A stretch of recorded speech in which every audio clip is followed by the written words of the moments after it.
Jonjo, how are you today? All good, mate. You? Very good, thank you. Very good. Excited to speak to you.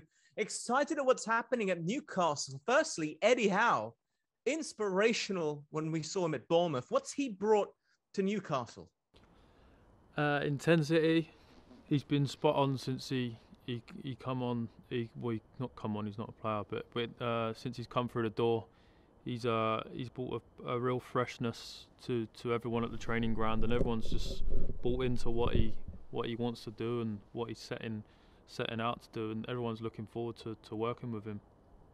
And how do you feel personally? Because he spoke really highly of you. I'm sure you're well aware, talking about you being a great technician, and he's obviously managed against you before and all of that. Yeah, I feel very good. It's obviously nice when a new manager comes in and sort of says stuff like that straight away. So it's nice, but there's only one thing I can do now is repay his trust that he's put in me to obviously include me in his starting 11 straight away. So we'll just keep building and keep building the relationship, and I'm just looking forward to it now. Even a casual fan can tell you have oodles of talent. You can pass. Very few players can pass the ball like you, left foot, right foot. It doesn't really matter. But what is the key to finding consistency for you? I've been injured the past. Well, at the start of the season, I'd missed like 8 games. So I've been a bit unfortunate in terms of injuries and body not being right and stuff like that. So, but now I'm feel myself. I feel back to my best, and I've just got to go and prove that week in, week out. And I feel obviously with this manager, obviously giving me the support and that I can do that, and that's just the main thing. Obviously, I've got to find, as you said, the key word is consistency.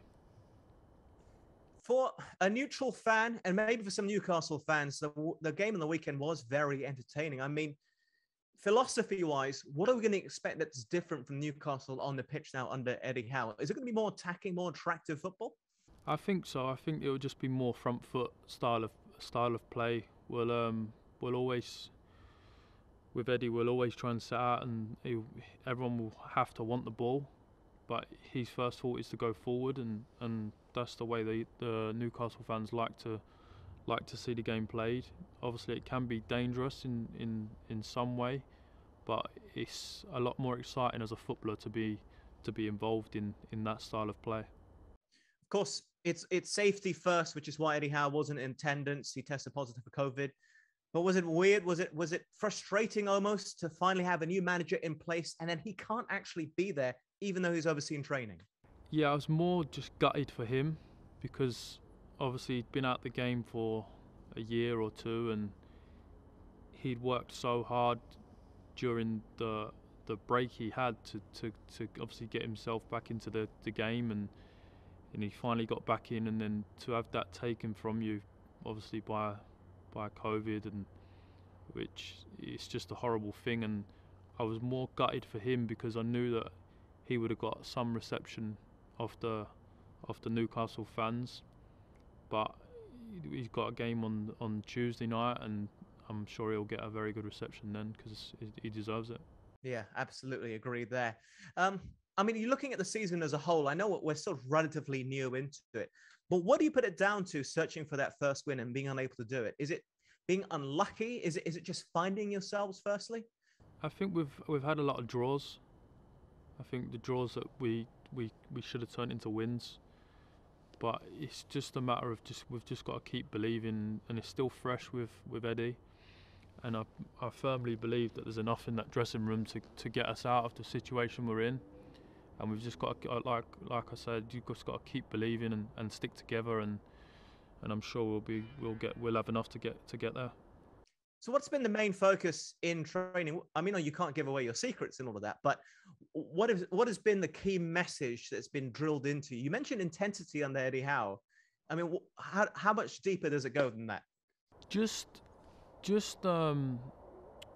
when you lose the ball and stuff like that, which it's gonna happen, that you have to get on the front foot straight away and try to get that ball back. That's the first thought in your head at the minute when you're training. But in training, everything's prepared properly. It's so organised, and the meetings we have off the pitch, we have a lot of we do a lot of reviews of the games, of training and stuff like that. So things are it's just more of a happy place to be at the training ground right now, and everyone's just enjoying it, and everyone's obviously on board with what Eddie's trying to do.